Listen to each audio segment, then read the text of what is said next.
Chào mọi người, hôm nay Hà Thanh tiếp tục giới thiệu một món ăn ngon và độc đáo khác để chào mừng ngày Valentine, salad dâu tây và phô mai burrata. Salad dâu tây và phô mai burrata là món khai vị tươi mát, mang đến khởi đầu du lịch cho bữa ăn Valentine của bạn.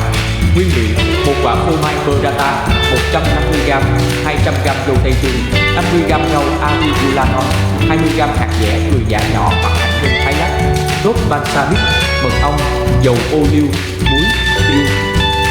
Cách làm: rửa dâu tây, bỏ cuống và cắt đôi, giã nhỏ hạt dẻ vừa. Rửa rau arugula và làm khô. Trộn đều sốt balsamic, mật ong và dầu ô liu. Trải rau arugula lên đĩa, đặt phô mai burrata vào giữa và xếp dâu tây xung quanh phô mai.